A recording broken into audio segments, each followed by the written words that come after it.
नारायण नारायण। आज हम पढ़ रहे हैं मानस चिकित्सा बाय डॉक्टर श्री राम किंकर जी महाराज। श्री रामः शरणं मम। प्रथम प्रवचन। सुनहु तात अब मानस रोगा, जिनते दुख पावहि सब लोगा। मोह सकल व्याधिन कर मूला, तिनते पुनि उपजहि बहुसूला। काम वात कफ लोभ अपारा, क्रोध पित्त नित छाती जारा। प्रीति करहि जो तीनों भाई, उपजई सन्यपात दुखदाई। विषय मनोरथ दुर्गम नाना, ते सब सूल नाम को जाना। ममता दादु कंडु ईर्षाई, हर्ष विषाद गरह बहुताई। पर सुख देखि जरनि सोई छई, कुष्ठ दुष्टता मन कुटिलई।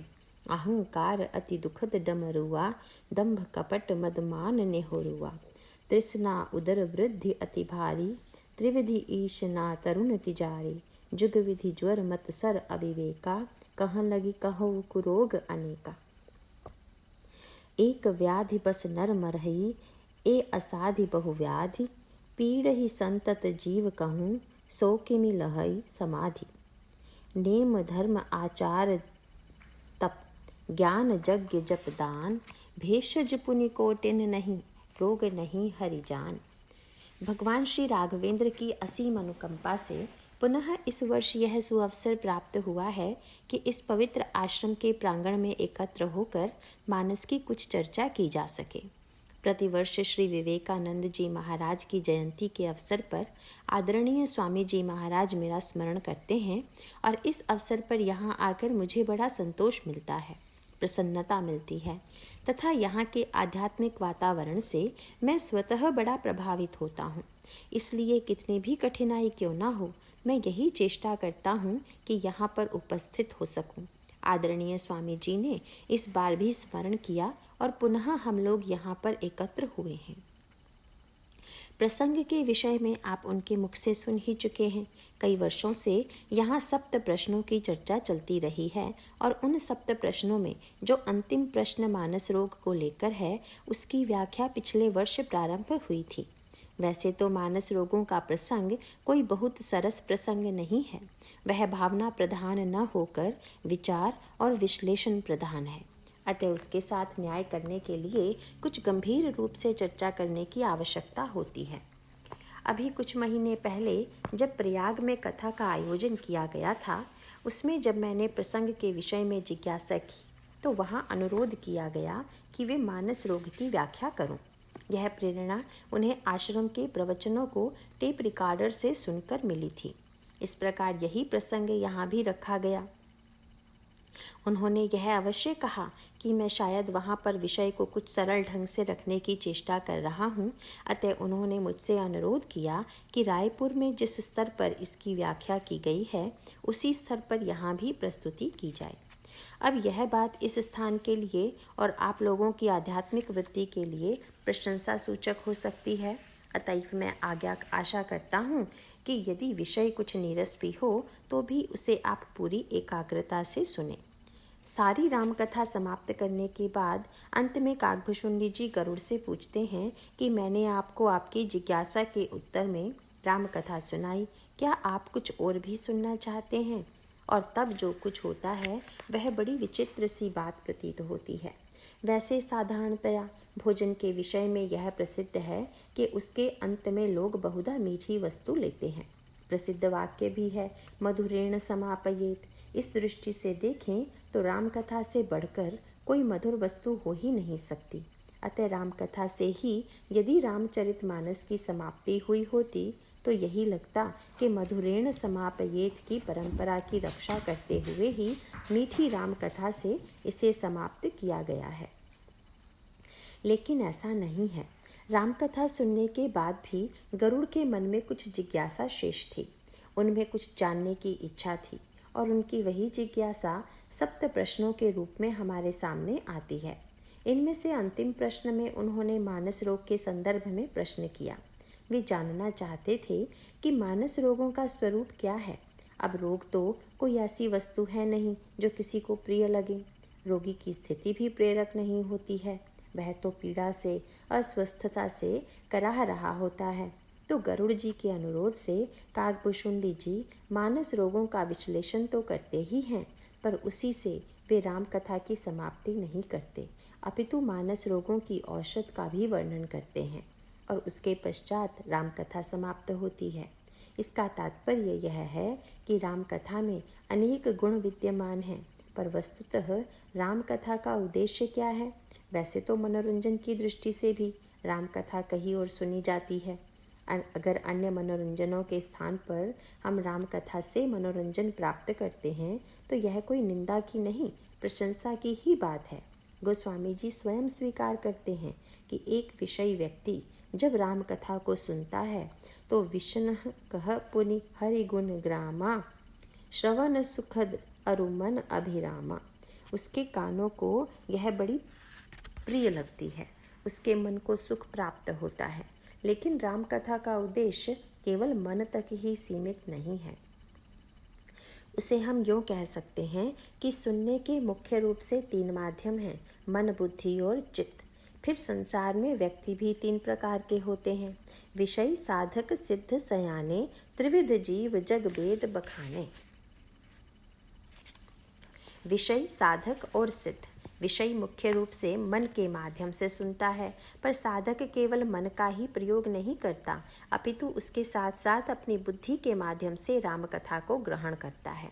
और जो सिद्ध व्यक्ति है उसके लिए राम कथा केवल मन और बुद्धि का विषय नहीं है, वह तो चित्त से राम कथा के साथ एकाकार होकर, तन्मय होकर, तदाकार होकर साक्षात कथा का ही रूप बन जाता है। इस तरह कह सकते हैं कि राम कथा विषय, साधक और सिद्ध के लिए क्रमशः उत्कृष्ट से उत्कृष्टतम रूप में सामने आती है। यदि राम कथा को केवल मनोरंजन के रूप में ग्रहण किया जाए तो व्यक्ति को उससे तत्काल आनंद की अनुभूति तो होगी, पर उसके जीवन में समस्याओं का समाधान नहीं होगा। अब ऐसी क्षणिक आनंद की अनुभूति तो जितने मनोरंजन होते हैं उन सब में होती है। उतनी देर के लिए व्यक्ति अन्य बातों को भूलकर मनोरंजन में खो जाता है, पर उस मनोरंजन का वास्तविक लाभ तो तब है जब वहाँ से उठने के बाद भी व्यक्ति अस्वस्थता का अनुभव ना करे, अपने आप को स्वस्थ अनुभव करे। तो यहाँ पर राम कथा की समाप्ति का जो क्रम है उसमें मन, बुद्धि और चित्त इन तीनों के स्तर लिए गए हैं। इस क्रम में पहले यह दर्शाया गया है कि व्यक्ति का मन रुग्ण है, अस्वस्थ है। जब कोई व्यक्ति अस्वस्थ होता है तो उसके घर में कितनी भी समृद्धि और सुविधा क्यों ना हो, उसे चैन नहीं मिलता। इसी प्रकार व्यक्ति बाह्य दृष्टि से चाहे कितना भी उन्नत क्यों ना हो, लेकिन यदि वह अंतर मन की दृष्टि से अस्वस्थ है तो किसी प्रकार से सच्ची शांति, सच्ची समाधि का अनुभव नहीं कर सकता। यही कारण है कि गोस्वामी जी यह सोचकर कि कथा की समाप्ति केवल मनोरंजन से न हो जाए, अंत में मन के रोगों और उनकी चिकित्सा का वर्णन करते हैं, जिससे हम राम कथा को अपने जीवन में जोड़ सकें और उसके माध्यम से अपनी मानसिक अस्वस्थता को, मानसिक रोगों को दूर कर सकें। इस दृष्टि से मानस रोग का प्रसंग मधुर न होते हुए भी बड़ा प्रेरक है और मनुष्य के अंतर्मन का बड़ा अच्छा चित्र उपस्थित करता है। इस पर पिछले वर्ष कथा प्रसंग चल चुका है। वैसे तो मैं याद नहीं रख पाता कि पिछले वर्ष विवेचन कहाँ तक हुआ है, पर जहाँ तक मुझे स्मरण आता है, गोस्वामी जी की इस चौपाई में काम, वात, कफ, लोभ अपारा, क्रोध, पित्त, नित्य छाती जारा आए हुए काम और लोभ की व्याख्या की गई थी। आज से हम क्रोध, पित्त की व्याख्या प्रारंभ करेंगे, लेकिन इसके पहले मैं इसकी भूमिका की ओर आपका ध्यान आकृष्ट करना चाहूँगा। इस प्रसंग में एक विलक्षणता है, वह यह है कि जितने दुर्गुण हैं उनकी तुलना किसी न किसी रोग से की गई है। जैसे कहा गया है कि काम वात है, क्रोध पित्त है, लोभ कफ है, अहंकार डमरुआ है, दंभ कपट मद मान नहरुआ है, तृष्णा उदर वृद्धि जलोदर है, और मनुष्य के अंतःकरण में जो 3 प्रकार पुत्र, धन और मन की इच्छाएं हैं वे तिजारी ज्वर हैं। पर विचित्रता यह है कि इस वर्णन के प्रारंभ में एक दुर्गुण का नाम तो लिया गया, किंतु उसकी किसी रोग से तुलना नहीं की गई। मानस रोगों का वर्णन प्रारंभ करते समय पहली पंक्ति यह आती है, मोह सकल व्याधिन कर मूला, तिन ते पुनि उपजहि बहुसूला। अर्थात वह मोह ही है जो सारे मानस रोगों के मूल में विद्यमान है। तो यहाँ पर काकभुशुंडी जी मोह को व्याधियों का मूल तो बताते हैं, लेकिन वे अंतर्मन के इस दुर्गुण से अन्य किसी शारीरिक रोग की तुलना नहीं करते। मात्र यह कहकर वे आगे बढ़ जाते हैं कि यह मोह ही समस्त व्याधियों के मूल में है। अब भले ही गोस्वामी जी ने इस मोह की तुलना शरीर के किसी रोग या दोष से न की हो, पर वे इसकी व्याख्या विविध दृष्टांतों के माध्यम से करते हैं। रामायण का एक प्रसंग तो मोह की बड़ी ही सांकेतिक व्याख्या करता है, और वह है देवर्षि नारद का प्रसंग। वैसे देवर्षि नारद का जो चरित्र है उसमें अनेक मानस रोगों का वर्णन किया गया है। यह भी बताया गया है कि देवर्षि नारद के मन में तीव्र काम का उदय हुआ। जप तप कछु न होई तेहि काला, हे विधि मिलई कवन विधि वाला। ऐसा भी वर्णन आता है कि उनमें तीव्र क्रोध का उदय हो गया। फरकत अधर कोप मन माही। फिर यह तो कहा ही गया है कि उनमें काम पर विजय के पश्चात अहंकार उत्पन्न हो गया था। जिता काम अहमिति मन माही। इस प्रकार नारद काम से ग्रस्त हैं, क्रोध से ग्रस्त हैं, लोभ से ग्रस्त हैं, अहंकार से ग्रस्त हैं। लेकिन विचित्रता क्या है, इस प्रसंग को रामायण में किस नाम से प्रस्तुत किया गया है? कहा तो यह भी जा सकता था, पुनि नारद कर काम अपारा, या पुनि नारद कर क्रोध अपारा, अथवा पुनि नारद कर अहम अपारा। पर ऐसा न लिखकर गोस्वामी जी लिखते हैं पुनि नारद कर मोह अपारा। काकभुशुंडी जी कथा सुनाते हुए नारद के मोह का वर्णन करते हैं, और ठीक यही शब्द पार्वती और शंकर जी के संवाद में आता है। जब शंकर जी नारद का चरित्र पार्वती को सुनाते हैं तो वे यह नहीं कहती कि नारद के मन में अहंकार कैसे आ गया, बल्कि कहती हैं मुनि मन मोह आचरज भारी। देवर्षि नारद के मन में मोह कैसे उत्पन्न हो गया, इसका मुझे बड़ा आश्चर्य है। इस प्रकार नारद प्रसंग को नारद मोह के रूप में प्रस्तुत किया गया है। इसे यूँ समझें, शरीर में जितने रोग होते हैं उनके मूल में किसी न किसी प्रकार का कुपथ्य होता है। अधिकांशतः व्यक्ति यह जानता है कि मुझे यह भोजन नहीं करना चाहिए, इस समय ऐसा करने से मैं रोगग्रस्त हो जाऊंगा। पर जब व्यक्ति उस ज्ञान का अनादर कर उसके प्रतिकूल आचरण करता है तो अस्वस्थ हो जाता है। तो जिस वृत्ति के कारण शरीर में रोग उत्पन्न होता है वह कुपथ्य है, तथा कुपथ्य के मूल में जानते हुए भी विपरीत आचरण करने की जो वृत्ति है उसका नाम है मोह। इसीलिए मोह को चित्त का विपर्यय कहा गया है। यही कारण है कि रामायण में मोह को अज्ञान का प्रतीक या पर्यायवाची नहीं माना गया है। अज्ञान का तो अर्थ है न जानना, पर मोह में ज्ञान के होते हुए भी उसका तिरस्करण है।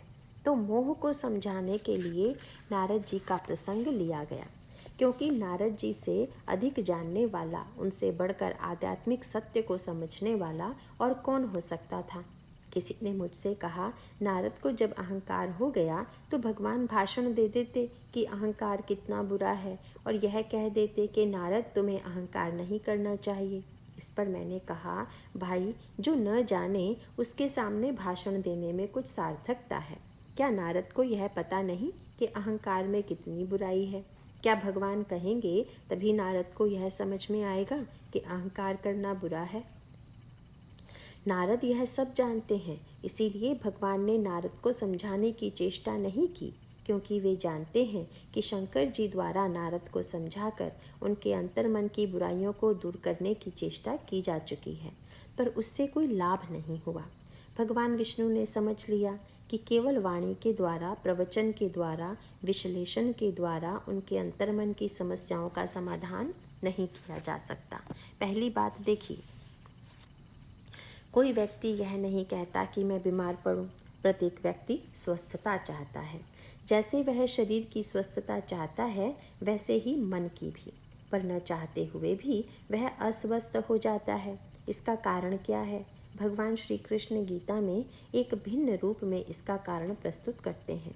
अर्जुन के मन में जिज्ञासा आई कि जो व्यक्ति बुराई से, पाप से बचना चाहता है, जो समझता है कि पाप बुरी वस्तु है, त्याज्य है, वह न चाहने पर भी बुराई की दिशा में क्यों कर अग्रसर होता है? उसे जबरन बुराई की ओर कौन ठेल देता है। अथ केन प्रयुक्तोऽयं पापमचरति पुरुषः अनिच्छन्नपि वार्ष्णेय बलादिव नियोजितः। इस पर भगवान श्री कृष्ण कहते हैं, काम एष क्रोध एष रजोदगुण समुद्भवः। वह मनुष्य के मन में रजोगुण से उत्पन्न होने वाला काम है, क्रोध है, जो उसे दुर्गुणों की ओर ले जाता है। मानस में इस प्रश्न का उत्तर एक भिन्न प्रकार से दिया गया है। यहाँ कहा गया है कि काम क्रोध के भी मूल में व्यक्ति का मोह विद्यमान है, और मोह ऐसा है जिसे पैदा करने के लिए कोई चेष्टा नहीं करनी पड़ती। मानस में इसे समझाने के लिए एक सार्थक दृष्टांत दिया गया है। किसान अन्न पैदा करने के लिए खेत को जोतता है, उसमें बीज डालता है और उसकी सिंचाई करता है, या फिर आकाश से जल बरसता है।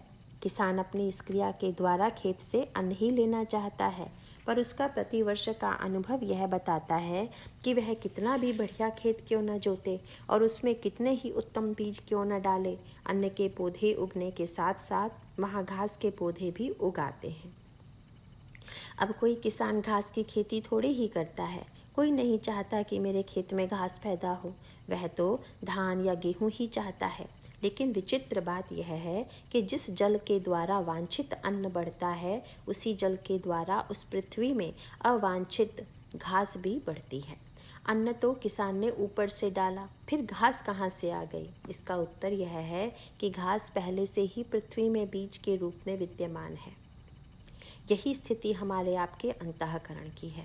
कुछ बीज तो ऐसे हैं जिन्हें हम और आप इस समय अपने अंतःकरण में डालने की चेष्टा कर रहे हैं, पर कुछ बीज ऐसे हैं जो पूर्व जन्मों के संस्कार के रूप में विद्यमान हैं। गोस्वामी जी विनय पत्रिका में इसकी बड़ी सुंदर व्याख्या करते हैं। वे मोह का विश्लेषण करते हुए कहते हैं, मोह जनित मल लाग विविध विधि कोटहु जतन न जाई। बड़ा यत्न करने पर भी व्यक्ति मोह जनित मल से छूट नहीं पा रहा है। इस पर पूछा गया कि ऐसा क्यों होता है? जब अभ्यास कर रहा है तब तो छूट जाना चाहिए। इसका उत्तर देते हुए वे कहते हैं, जन्म जन्म अभ्यास निरत चित अधिक अधिक लपटाई। जन्म जन्म के अभ्यास से हमारे अंतःकरण में जो संस्कार के बीज के रूप में पहले से ही विद्यमान है, उनसे यह मल अधिकाधिक लिपटता ही चला जाता है। जैसे हम और आप सत्संग में जाते हैं और कुछ अच्छी बातें सुनते हैं, अच्छे विचार के बीज मन में डालते हैं।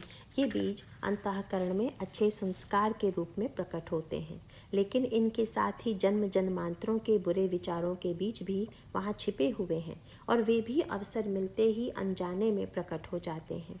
धान और घास के पौधे देखने में बिल्कुल एक जैसे हरे हरे दिखाई पड़ते हैं।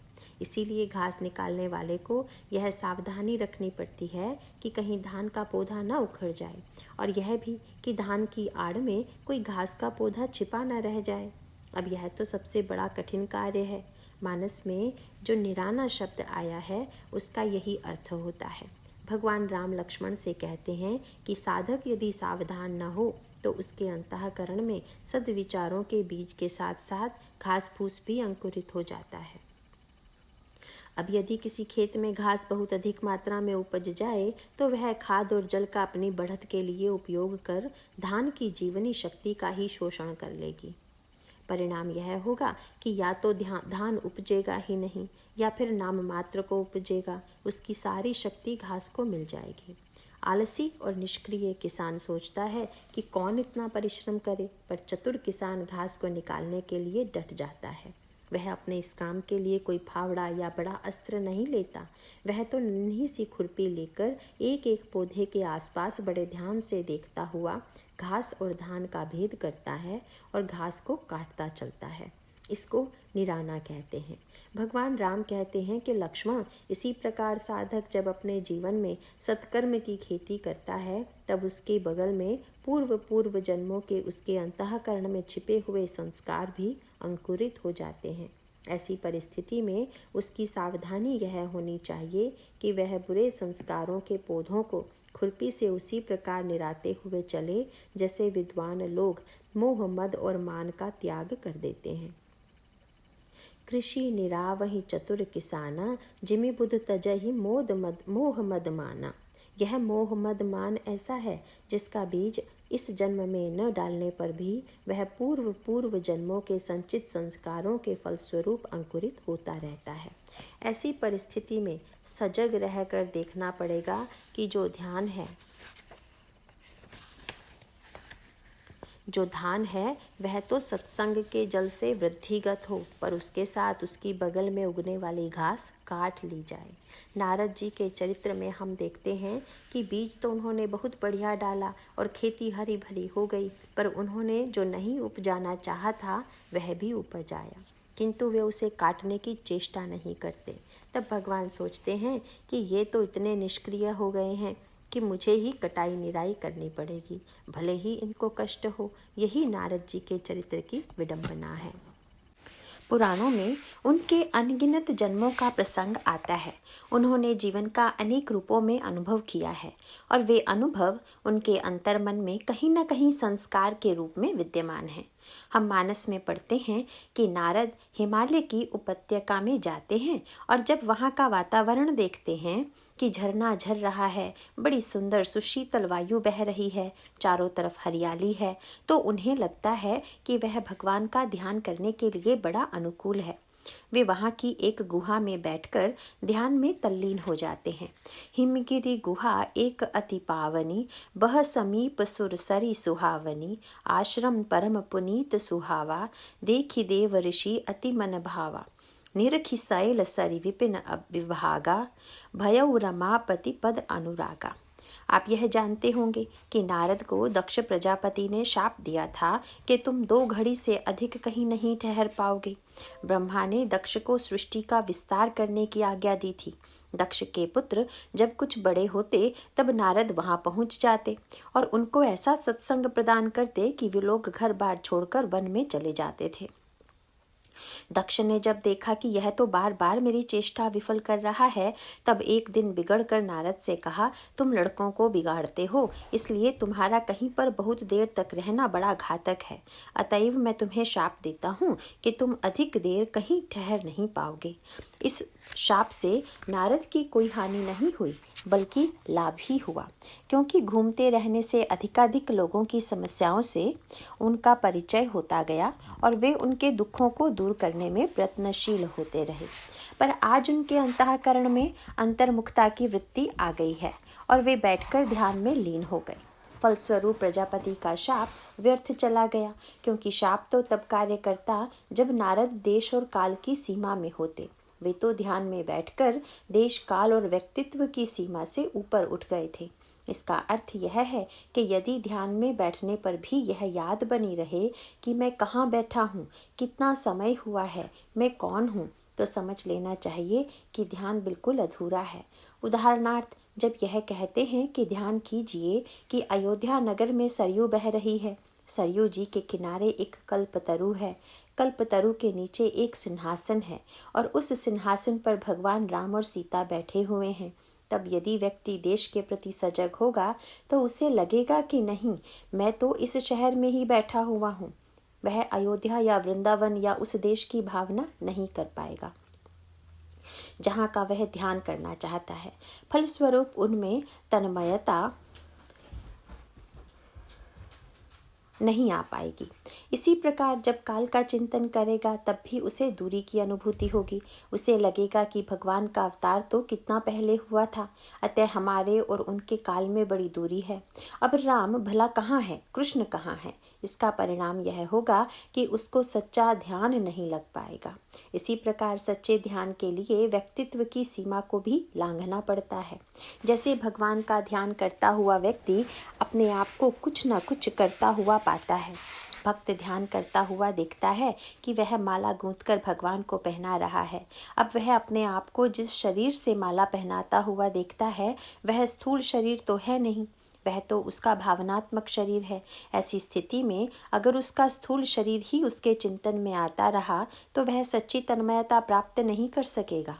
नारद ने देश, काल और व्यक्तित्व इन तीनों से मुक्ति प्राप्त कर ली। फलस्वरूप दक्ष प्रजापति ने उन्हें जो शाप दिया था उसका कोई अर्थ नहीं रहा, क्योंकि वे न तो किसी स्थान में बैठे थे, न किसी काल में थे और न व्यक्तित्व की ही सीमा में थे। वे पूरी तरह दिव्य मनस्थिति में थे। लेकिन स्वर्ग में बैठे हुए इंद्र के मन में भय पैदा हो गया कि नारद कहीं स्वर्ग पर अधिकार करने के लिए तो तपस्या नहीं कर रहे हैं। और वह ऐसा सोच उनकी तपस्या भंग करने की चेष्टा में लग जाता है। यहाँ पर गोस्वामी जी एक बड़ी महत्व की मनोवैज्ञानिक बात बताते हैं। वैसे लगता तो यही है कि दुर्गुणों की ओर से व्यक्ति के जीवन में बाधा आती है, लेकिन कभी कभी ऐसा भी दिखाई देता है कि दुर्गुण और सद्गुण मिलकर साधक के जीवन में बाधा की सृष्टि कर रहे हैं। नारद के जीवन में इसी दूसरे तथ्य की ओर संकेत किया गया है। नारद की तपस्या को भंग करने की वृत्ति किसी राक्षस या दैत्य के मन में नहीं आती, वह आती है इंद्र के मन में। और इंद्र कौन है? सबसे बड़ा पुण्यात्मा। 100 अश्वमेघ यज्ञ करने वाला ही इंद्र का पद प्राप्त करता है। तो ऐसा इंद्र जो स्वयं सत्कर्म करने वाला है, जब दूसरे को सत्कर्म से विरत करने की चेष्टा करता है, तब यह बात बड़ी अटपटी सी मालूम पड़ती है, पर यही समाज का सत्य है और जीवन का भी। अच्छे काम में बाधा केवल बुरे लोग ही नहीं डालते, कभी कभी अच्छे लोग भी डालते हैं। यह तब होता है जब उनके मन में ईर्ष्या उत्पन्न होती है कि कहीं वह मुझसे बढ़िया काम न कर दे। अच्छा कहलाने वाले ऐसे ईर्ष्यालु व्यक्ति भोगपरायण होते हैं। वे सत्कर्म के बदले कुछ पाना चाहते हैं। उनके मन में यही चिंता रहती है कि बंटवारे में सब मुझे ही मिले, दूसरों को कुछ न मिल पाए। तुलसीदास जी से किसी ने पूछ दिया कि स्वर्ग में जाकर मनुष्य तो दुर्गुणों से मुक्त हो जाता होगा। उत्तर में गोस्वामी जी ने व्यंग करते हुए कहा, और दुर्गुण चाहे कम हो जाएं, पर वहां जाकर एक दुर्गुण बढ़ जाता है, वह है ईर्ष्या। वे विनय पत्रिका में लिखते हैं, स्वर्गहु मिटई न सावत। स्वर्ग में सौतिया डाह नहीं मिटती, ईर्ष्या नहीं मिटती। अब नारद है त्यागी और इंद्र है भोगी, और विचित्रता यह है कि त्याग और भोग दोनों ही पुण्य के फल हैं। पुण्य से व्यक्ति को भोग भी प्राप्त हो सकता है और वैराग्य भी। चुनाव तो व्यक्ति को करना है। देवर्षि नारद तो पुण्य के द्वारा वैराग्य पाने के पक्ष में हैं, पर इंद्र के मन में भय उत्पन्न है कि कहीं ये मेरे स्वर्ग पर अधिकार प्राप्त करने के लिए ही तो तपस्या नहीं कर रहे हैं। इंद्र अपने मापदंड से नारद जी को नापता है। उसे लगता है कि हमने इतना सत्कर्म करके स्वर्ग प्राप्त किया, नारद भी निश्चय ही स्वर्ग पाने के लिए ही तपस्या कर रहे होंगे। और तब यहाँ पर दुर्गुण के साथ देवता का एक अनोखा समझौता हो जाता है। इंद्र काम को बुलाकर कहता है, सहित सहाय जाहु मम हेतु। तुम अपने सहायकों सहित जाओ और नारद को ध्यान से विरत करने की चेष्टा करो। काम अप्सराओं को लेकर नारद के पास आता है, पर उनके मन पर अप्सराओं के मोहक हाव भाव, नृत्य आदि का रंच मात्र प्रभाव नहीं पड़ता। वे शांत भाव से बैठे रहते हैं। यह देख काम के मन में भय उत्पन्न होता है कि कहीं मुनि क्रोध करके मुझे भस्म ना कर दें। नारद शांत भाव से काम को देखते हैं। काम डर के मारे उनके चरणों में आ गिरता है और कहता है, महाराज, मैंने जो कुछ किया है वह इंद्र के कहने से किया है। काम के कथन का अर्थ यही है कि यदि दंड देना हो तो इंद्र को दीजिएगा, मुझे नहीं। यही व्यक्ति के जीवन की विडंबना है। अभी तक तो काम इंद्र का सहयोगी बना हुआ था, और अब जब अपने उद्यम में असफल हो गया तब कहता है कि मैंने यह अपनी इच्छा से नहीं किया है। फिर भी नारद को क्रोध नहीं आया और उन्होंने मुस्कुरा कर काम से कहा, तुम इंद्र से जाकर कह देना कि मेरे अंतःकरण में स्वर्ग का कोई लोभ नहीं है। वह आनंद से स्वर्ग के भोगों को भोगे, राज्य करे। काम नारद के चरणों में प्रणाम करके चला गया। लेकिन एक विचित्र बात हो गई। अभी नारद के जीवन में सद्विचारों की, सत्कर्मों की साधना की इतनी बढ़िया खेती हुई थी, पर अब उसकी बगल में घास उगाई और नारद उस घास को अनदेखा कर देते हैं, घास की पहचान नहीं कर पाते हैं। यही नारद की समस्या है। रोग तब होता है जब रोगी कुपथ्य करता है। नारद ने सारी इंद्रियों से तो कुपथ्य रोक दिया, पर एक इंद्रिय से कुपथ्य हो गया। अप्सराओं का सौंदर्य सामने आया तो नेत्रों से रंच मात्र कुपथ्य नहीं किया, उस पर दृष्टि तक न डाली। वहां पर जब अप्सराओं ने दिव्य सुगंध की सृष्टि की तो नासिका के द्वारा भी उन्होंने कुपथ्य नहीं किया। जिह्वा के माध्यम से भी नारद किसी वस्तु का कुपथ्य करने वाले थे नहीं। स्पर्श सुख को त्याग कर त्वचा का भी उन्होंने कुपथ्य नहीं किया, पर एक कुपथ्य से वे बच नहीं पाए। वैसे उससे बच पाना है भी कठिन। वह कुपथ्य श्रवणेंद्रिय का था। आँख, नाक और जिह्वा से कुपथ्य रोकना सरल है, पर कान का कुपथ्य ऐसा प्रिय लगता है कि बड़े बड़े त्यागी पुरुष भी इस कुपथ्य से बच नहीं पाते। यह कान का कुपथ्य क्या था? जब काम जाने लगा तो जाते जाते एक बात नारद जी के कान में कहता गया और नारद जी ने बड़े प्रेम से उसे भीतर ले लिया। काम कहता गया, महाराज, विश्व के इतिहास में आपसे बढ़कर कोई महापुरुष हुआ ही नहीं। बस त्यों ही प्रशंसा का कुपथ्य नारद के कान में बैठ गया और उनके अंतःकरण में घास अंकुरित हो गई। चाहे उन्हें अहंकार की घास कह लीजिए, चाहे मोह की। हम लोगों के यहाँ यह माना जाता है कि जो जैसा भोजन करता है उसका मन वैसा बन जाता है, इसीलिए भोजन को शुद्ध होना चाहिए। अब भोजन की शुद्धि के लिए अनेक पद्धतियों का वर्णन किया गया है, लेकिन कितनी भी चेष्टा की जाए, व्यक्ति यह कैसे दावा कर सकता है कि वह जो कुछ खा रहा है वह शुद्ध ही है। ऐसी स्थिति में हमारे यहाँ के भक्तों ने जिस मार्ग का अनुगमन किया वह बड़ा कल्याणकारी है। भक्त को जब अन्न दिया जाता है तब वह पहले भगवान को भोग लगाता है और तत्पश्चात दूसरों को प्रसाद बांटकर स्वयं खाता है। तो सामान्य भोजन को तो बहुत से लोग भोग लगाकर ग्रहण करते हैं, पर प्रशंसा के भोजन का भोग लगाना भूल जाते हैं। प्रशंसा का व्यंजन ऐसा होता है जो व्यक्ति के जीवन में अहंकार की सृष्टि करता है। हम जब भी अपनी प्रशंसा सुनेंगे, अहंकार होने का भय बना ही रहेगा। ऐसा हो नहीं सकता कि कोई हमारी प्रशंसा करे ही ना। किसी को प्रशंसा करने से रोका नहीं जा सकता। ऐसी स्थिति में उपाय क्या है?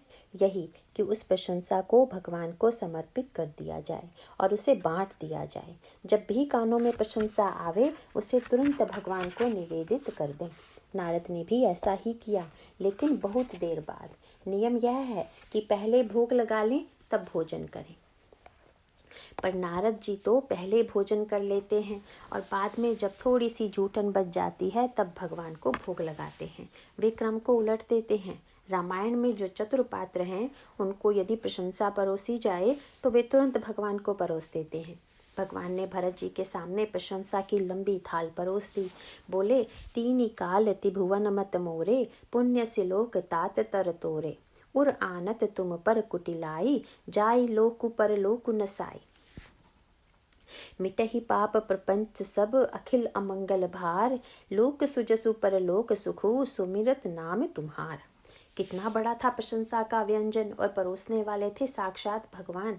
लेकिन भरत जी ने भगवान को उसका भोग लगा दिया। भगवान ने पूछो, भरत, यह बताओ मैं जो कह रहा हूँ वह ठीक है या नहीं? मेरी दृष्टि पर तुम्हें विश्वास है या नहीं? भरत जी बोले, प्रभु, मैं आपकी दृष्टि पर विश्वास कैसे न करूं? अब आप कह रहे हैं तब अवश्य होगा। अब तो अपनी निंदा नहीं करोगे, अपने को पापी नहीं कहोगे? भरत जी ने कहा, नहीं महाराज, मैं जानता हूँ आपके सामने एक समस्या है। वह क्या? यह कि दोष तो आप देख ही नहीं पाते, इसीलिए मेरे दोष आपको दिखाई नहीं देते। तो वह ठीक ही है। भगवान ने पूछा, अच्छा, दोष देखना यदि मुझे नहीं आता तो गुण देखना तो आता है? भरत जी बोले, महाराज, गुण देखना आपको आता तो है, पर मैं आपसे पूछता हूँ, यदि तोता बहुत बढ़िया श्लोक पढ़ने लगे और बंदर बहुत बढ़िया नाचने लगे तो यह बंदर या तोते की विशेषता है अथवा पढ़ाने और नचाने वाले की? भगवान ने कहा, पढ़ाने और नचाने वाले की।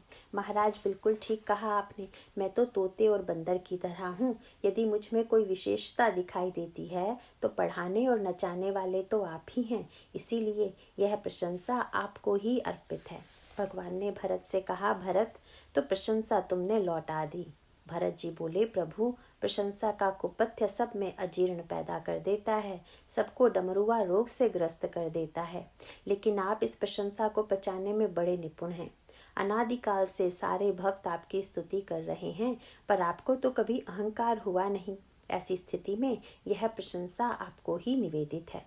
तो नारद ने भी यदि ऐसा ही किया होता और काम की प्रशंसा सुनकर यदि वे गदगद होकर सोचते कि भगवान कितने कृपामय हैं जो दुर्गुणों से मुझे बचा लिया और काम क्रोध लोभ से मुझे सुरक्षित रखा, तो प्रशंसा भगवान को अर्पित हो जाती और नारद अहंकार से न बंध पाते। पर नारद बहुत दिनों से भूखे थे।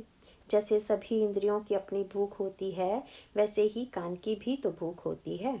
तो नारद को बहुत दिनों से कान से प्रशंसा के शब्द सुनने को नहीं मिले थे। इसीलिए जब प्रशंसा का भोजन आया तो उन्होंने पूरा आनंद लेते हुए भोजन किया। फिर वे विष्णु भगवान के पास भी पहुंच गए, और जब वे भी सुनु मुनि मोह होई मन ताके, ज्ञान विराग हृदय नहीं जाके, ब्रह्मचरज व्रत रत मत धीरा, तुम ही की करई मनोभव पीरा, कहकर प्रशंसा करने लगे। तब नारद जी ने सोचा कि अब तो भोग लगा ही देना चाहिए। वे भगवान से कहते हैं, नारद कहो सहित अभिमाना, कृपा तुम्हारी सकल भगवाना। अब यदि यही बात पहले ही नारद जी की समझ में आ जाती तो वे सारे दुर्गुणों से ही मुक्त हो जाते। पर उनका दुर्भाग्य यह है कि उनके मन में भगवान की स्मृति नहीं आई, उन्हें केवल अपनी श्रेष्ठता का स्मरण आया। इस प्रकार एक ओर जहाँ उन्होंने अपने अंतःकरण में सत्कर्म का, साधना का इतना पवित्र धान्य उपजाया, वहीं अहंकार के बीज भी अंकुरित हो गए। उन्होंने अहंकार की घास को काटने की, मिटाने की चेष्टा नहीं की, अपितु शंकर जी के पास चले गए। यह प्रशंसा की भूख का स्वभाव है कि पेट कभी भरता ही नहीं। वैसे तो भोजन से पेट भर जाता है, पर आपको ऐसा कोई व्यक्ति नहीं मिलेगा जो प्रशंसा के भोजन से अघा गया हो, जो कहता हो कि अब मुझे प्रशंसा नहीं चाहिए। होता यह है कि व्यक्ति को जितनी प्रशंसा मिलती है, उसकी प्रशंसा की भूख उतनी ही बढ़ती जाती है। तो नारद की प्रशंसा की यह भूख इतनी बढ़ गई कि वे सोचने लगे, काम ने तो प्रशंसा कर ही दी, अब जरा कामारी से भी अपनी प्रशंसा सुन लें, तब न कोई बात है। इस प्रकार प्रशंसा सुनने की वृत्ति लेकर वे कैलाश पर पहुंचे। दो महान भक्तों का मिलन हुआ। एक ओर थे देवर्षि नारद और दूसरी ओर थे भगवान शंकर। दोनों ही महान तत्वज्ञ और भगवान के परम भक्त थे।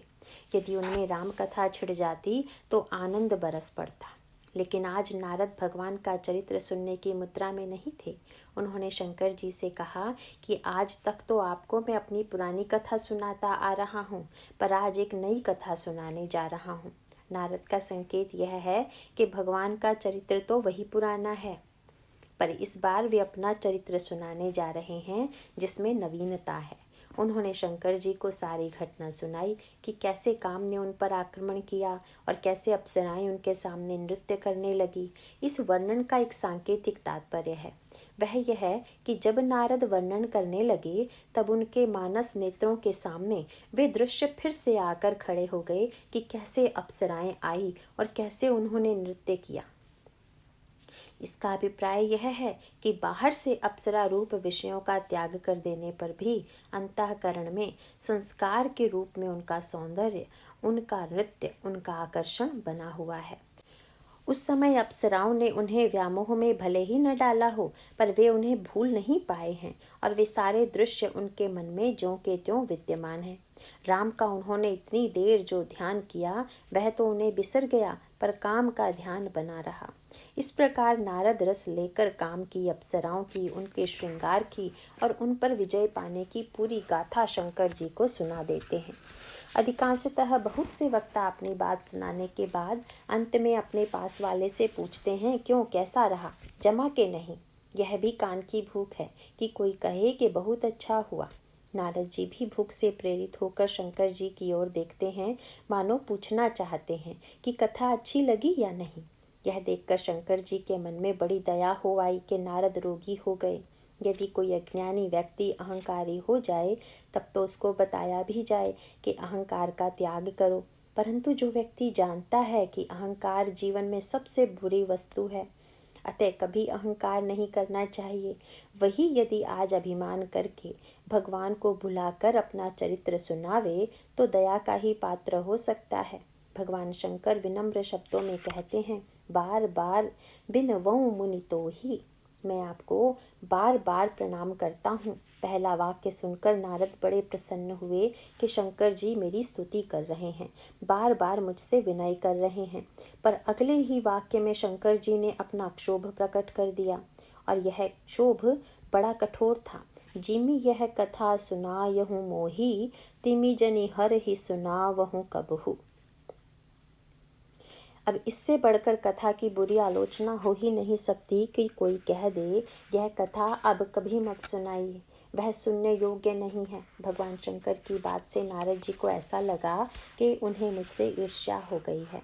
वे नहीं चाहते कि मेरा नाम फैले, इसीलिए ये मुझे रोक रहे हैं और कपट की शिक्षा दे रहे हैं।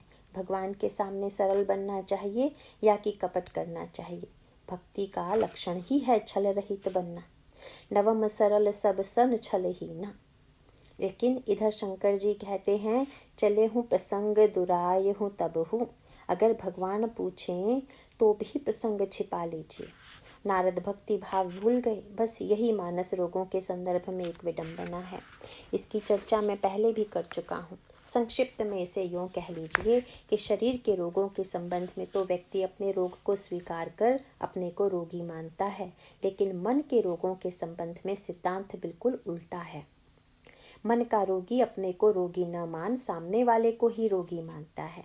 नारद जी के साथ यही होता है। वे स्वयं रुग्ण हैं पर रोगी समझ रहे हैं शंकर जी को। जब वे ब्रह्मलोक का लंबा चक्कर लगाते हुए भगवान विष्णु के लोक को गए तो भगवान ने देखा, उर अंकुरेऊ गर्भ तरु भारी। नारद के मन में अभिमान के भारी वृक्ष का अंकुर पैदा हो गया है। नारद जी को जिसे काट देना चाहिए था उसे नहीं काटा है। सत्कर्म के पास अहंकार की घास तो उगेगी ही, पर बुद्धिमान साधक उस अहंकार की घास को काट कर धान्य को आगे बढ़ाने की शक्ति देता है। अतः भगवान ने निर्णय किया, बेगी सो मैं डार हूँ उखारी, मैं उसे तुरंत ही उखाड़ फेंकूंगा। अहंकार को नष्ट करने के लिए भगवान भाषण के द्वारा नारद को समझाने की चेष्टा नहीं करते। उन्हें लगता है कि शिव जी ने नारद को समझाने की चेष्टा की तो नारद ने उन्हें ईर्ष्यालु समझ लिया। इसलिए यदि मैं भी उन्हें समझाने की चेष्टा करूं तो कहीं मुझे भी दोष न देखने लगे, यह न सोचने लगे कि मुझे भी उनसे ईर्ष्या हो गई है। यदि रोगी वैद्य को ही रोगी मानकर उसकी चिकित्सा करने की चेष्टा करे और कहे कि आपको दवा लेने की आवश्यकता है, तब तो रोगी स्वस्थ होने से रहा। अतः नारद के रोग को भगवान सीधे नष्ट करने का निश्चय करते हैं। इसके लिए वे एक नई पद्धति का आश्रय लेते हैं। नारद के मन में यही तो अहंकार था कि मैंने काम को, क्रोध को, लोभ को, बुराई को जीत लिया है। भगवान नारद के इस अहंकार के आधार को ही नष्ट कर देना चाहते हैं। वे यह बताना चाहते हैं कि जैसे गर्मी के दिनों में घास सूख जाती है, दिखाई नहीं देती, पर इससे यह नहीं समझ लेना चाहिए कि घास के बीज नष्ट हो गए, बल्कि यह जानना चाहिए कि घास के बीज तो धरती के नीचे छिपे हुए हैं और वर्षा का जल पाकर वे फिर से उग आते हैं।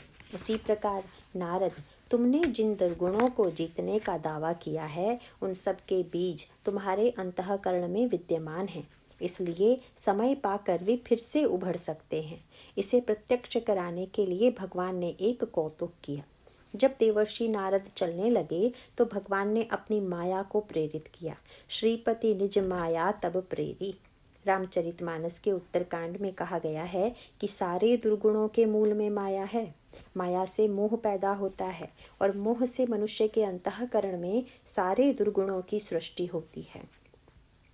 गोस्वामी जी लिखते हैं, मोह न अंध कीन केहि को जग काम न चाब न जेहि, तृष्णाम केहि न कीन्ह बुराहा, केहि कर हृदय क्रोध नहीं दाहा, ज्ञानी तापस सूर कवि कोविद गुण आगार, केहि कई लोभ विडंबना कीन्हि न एहि संसार, गुणकृत सन्यपात नहीं केहि को न मान मद तजेहु निबेहि, जोबन ज्वर केहि नहीं बल कावा, ममता केहि कर जसन नसावा, मच्छर काहि कलंक न लावा, काहि न शोक समीर डुलावा, सुत बित लोक ईश नातीनी, केहि कई मति इन्ह कृत न मलिनी।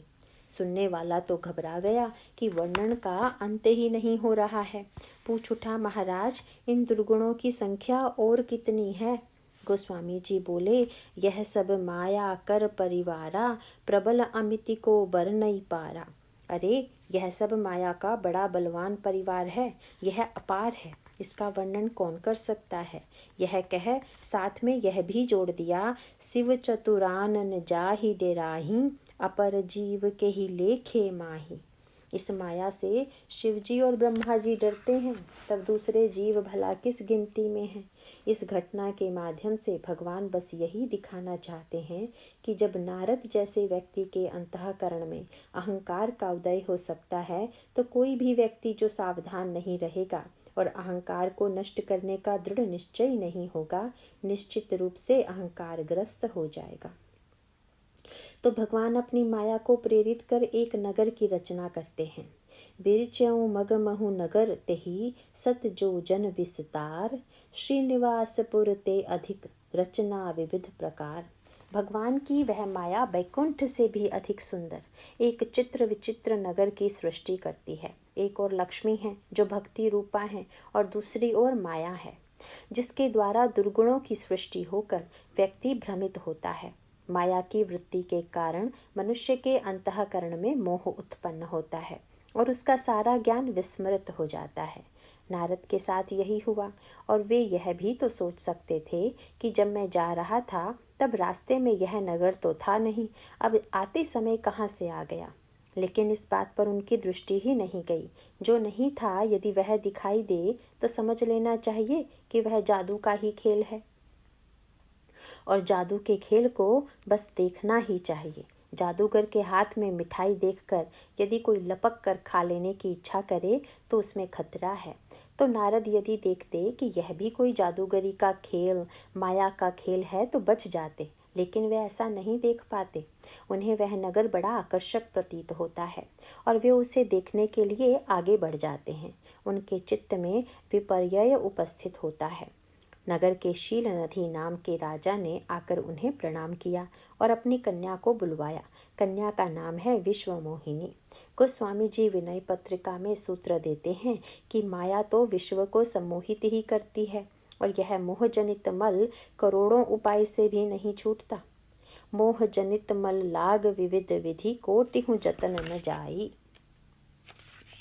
ऐसी विश्व मोहिनी को बुलाकर राजा शीलनिधि नारद जी से कहते हैं, आनि दिखाई नारद ही भूपति राजकुमार, कहु नाथ गुण दोष सब यही के हृदय विचार।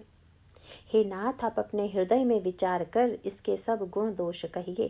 गोस्वामी जी यहाँ पर शब्दों को उलट देते हैं। जिस समय हिमाचल ने अपनी पुत्री का हाथ नारद जी को दिखलाया था तो उनसे कहा था, कहु सुता के दोष गुण। कन्या में क्या दोष गुण हैं आप बताइए। पहले उन्होंने दोष का नाम लिया, फिर गुण का। और जब विश्व मोहिनी के पिता ने अपनी कन्या का हाथ दिखाया तो उसने कहा, कहु नाथ गुण दोष सब। इसके गुण और दोष बताइए। इसका अभिप्राय क्या है? यही कि जहाँ वात्सल्य है वहाँ यह चिंता रहती है कि यदि कोई कमी है, दोष है, तो उसका निराकरण होना चाहिए। पर जहाँ पर उद्देश्य ही मोहित करना है, वहाँ पर दोष का उल्लेख केवल कहने भर के लिए हो रहा है। मूल रूप से तो वहाँ गुण की तरफ ही आकृष्ट किया जा रहा है। इसीलिए शीलनिधि एक पिता के रूप में नहीं बल्कि माया के प्रति आकर्षण की वृद्धि करने के लिए कहते हैं कि महाराज जरा बताइए इस कन्या में क्या गुण है और क्या दोष। नारद जी ने जब कन्या को देखा तो उनको लगा कि उनमें सब गुण ही गुण हैं। यदि उन्होंने थोड़ा विचार किया होता तो समझ गए होते कि सृष्टि में जहाँ गुण हैं वहाँ दोष भी अवश्य हैं। जब पार्वती जी के बारे में उन्होंने बताया था तब उनके गुणों का वर्णन करके कहा था, सुनहु जे अब अवगुण दुई चारी। तुम्हारी कन्या में जो 2-4 कमियां हैं उन्हें भी सुन लो। लेकिन विश्व मोहिनी के प्रसंग में उन्होंने शीलनिधि राजा से उनकी कन्या के दोष की चर्चा तक नहीं की। इसका अभिप्राय यह है कि उनको माया में गुण ही गुण दिखाई दे रहा है, दोष का दिखना बंद हो गया है। यह दोष का दिखना बड़े महत्व की बात है। यदि व्यक्ति को दोष दिखाई देता रहे तो स्वाभाविक रूप से वह दोष की ओर से सावधान रहेगा। दोष को देखकर उसके अंतःकरण में वैराग्य की सृष्टि होगी। पर जब उस व्यक्ति को दोष ना दिखाई दे तो उसका परिणाम मोह ही तो होगा, और वही नारद जी के जीवन में हुआ। फलस्वरूप उनमें अन्य विकारों का उदय हुआ। जब उन्होंने विश्व मोहिनी का हाथ देखा तो शीलनिधि ने उनसे पूछा, महाराज लड़की के हाथ में क्या लिखा है? नारद जी उत्तर में बोले, जो एहि बरई अमर सोई होई, समर भूमि तेहि जीत न कोई। से वही सकल चराचर ताहि, बरई सील निधि कन्या जाहि। नारद ने मोह के कारण पाठ उल्टा पढ़ा। नारद जी को कहना तो यह चाहिए था कि ऐसे ऐसे लक्षण जिस वर में होंगे उससे इस कन्या का विवाह होगा। जैसा कि उन्होंने शंकर जी के प्रसंग में कहा था कि ये जितने लक्षण मैंने बताए वे शंकर जी में हैं, इसलिए इसका विवाह शंकर जी से होगा। पर यहाँ पर उनकी बुद्धि में विपरीतता आ गई। उन्होंने लक्षणों का उल्टा अर्थ ले लिया।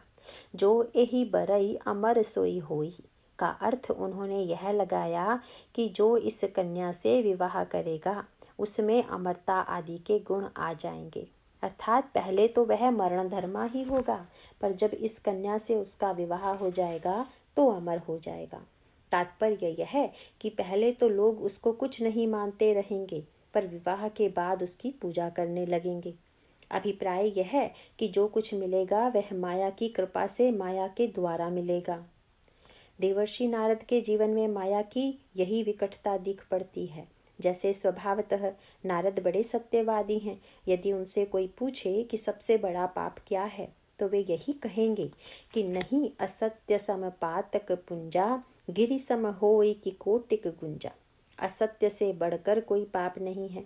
क्या करोड़ों घुंचियां मिलकर भी पहाड़ के समान हो सकती हैं? पर आज नारद मोह में पड़ गए हैं, इसीलिए जानते हुए भी सत्य को दबा जाते हैं। गोस्वामी जी लिखते हैं, लक्षण सब विचारी उर राखे, कछुक बनाई भूप सन भाषे। मुनि ने सब लक्षणों को विचार कर मन में रख लिया और राजा से कुछ अपनी ओर से बनाकर कह दिए। उन्हें लगा कि यदि मैं यह सब सच सच बता दूं तो ये कहीं अपनी कन्या का विवाह किसी दूसरे से न कर दें, इसीलिए मैं ही योजना बनाकर उसे प्राप्त कर लूं। इसके पश्चात नारद के जीवन में सारे दुर्गुण काम, क्रोध, लोभ, मद और मात्सर्य दिखाई देने लगे, जिनके सब मूल में रामायण के अनुसार पुनि नारद कर मोह अपारा। उनका यही अपार मोह है। भगवान ने मानो बता दिया कि नारद तुम वृथा गर्व कर रहे हो कि तुमने काम को जीत लिया। देखो तुम तो काम में इतने पागल हो रहे हो जितना एक गृहस्थ भी नहीं होता। गृहस्थ कामी भी बनता है तो सुबह उठकर पूजा पाठ तो कर ही लेता है, पर नारद की दशा ऐसी हो गई कि कहते हैं जप तप कछु न होई तेहि काला, हे विधि मिलई कवन विधि बाला। नारद को बड़ा गर्व था कि मुझे गर्व नहीं आया, पर भगवान ने उन्हें दिखा दिया कि तुम कितने गर्वीले हो। अरे तुम तो मुझ पर क्रोध कर रहे हो, मुझे गाली दे रहे हो, मुझे शाप दे रहे हो, तुम्हारा सारा अभिमान व्यर्थ है। नारद जब इस सत्य को समझ लेते हैं तब भगवान उनके अलग अलग विकारों को दूर करने के बदले विकारों के मूल में जो मोह की वृत्ति विद्यमान है उसी को दूर कर देते हैं। जब हरि माया दूरी निवारी, नहीं तह रमा न राजकुमारी। और जब विश्व मोहिनी नहीं रही तब मुनि अति सभीत हरि रचना, गहे पाही प्रणतारति हरना। जब तक माया थी तब तक भगवान से झगड़ रहे थे, और जब माया का लोप हो गया, मोह दूर हो गया तो भगवान के चरणों में गिर पड़े और कहने लगे, मृषा हो मम श्राप कृपाला, मैं दुर्वचन कहे बहु तेरे, कह मुनि पाप मिटहि किमि मेरे। महाराज मेरा पाप कैसे मिटे यह बताइए, मुझसे जो दोष हुआ है उसका प्रायश्चित क्या है। भगवान विष्णु ने मुस्कुरा कर कहा, जपहु जाई शंकर सतनामा, जाकर शंकर जी के शतनाम का जप करो। उन्होंने मुनि को शंकर जी की याद दिला दी। प्रभु का संकेत यह है कि मुनि यदि तुमने शंकर जी की बात सुनी होती तो समस्या ही न आती। गोस्वामी जी इस प्रसंग का नाम नारद मोह देते हैं। यह सार्थक नाम है। इसका तात्पर्य यह है कि दुर्गुणों के बीज व्यक्ति के अंतःकरण में विद्यमान रहते हैं और समय पाकर वे अंकुरित हो उठते हैं। रामायण में यह दावा किया गया है कि बड़े से बड़ा व्यक्ति भी इसका अपवाद नहीं है। ऐसा कोई नहीं है जो कह सके कि उसके अंतःकरण में दुर्गुणों के संस्कार नहीं हैं। यदि कोई ऐसा कहता है तो वह अपने जाने हुए सत्य का तिरस्कार करता है और फलस्वरूप मन तथा शरीर की दृष्टि से अस्वस्थ हो उठता है। इसीलिए रामचरितमानस में सारे रोगों के मूल में मोह का होना बताया गया है। मोह कोई रोग नहीं है, पर रोगों का जन्मदाता है। इस मोह से उत्पन्न अलग अलग रोगों का रामचरितमानस में विश्लेषण करते हुए जो बतलाया गया है कि हम रोगों को कैसे पहचानें और उन्हें दूर करने की कैसी चेष्टा करें, उसकी चर्चा आगे की जाएगी। नारायण नारायण।